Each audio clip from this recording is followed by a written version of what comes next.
Turkey's chances of holding an election in November are becoming impossible because of growing unrest, according to the head of the pro-Kurdish opposition. The collapse of a ceasefire in July between the government and Kurdish insurgents has led to almost daily clashes. Now Selahattin Demirtas, the head of the opposition Kurdish People's Democratic Party, says, "I'm wondering how we can hold election in Cizre. If we don't maintain stability with peace, how will we hold elections and how will people vote?" On Tuesday, nationalist crowds attacked the office of a newspaper in Istanbul and the Ankara headquarters of the pro-Kurdish opposition.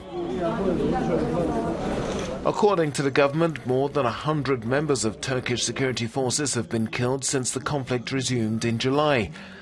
Polls suggest the ruling AK party will not regain its majority if November's elections go ahead as planned.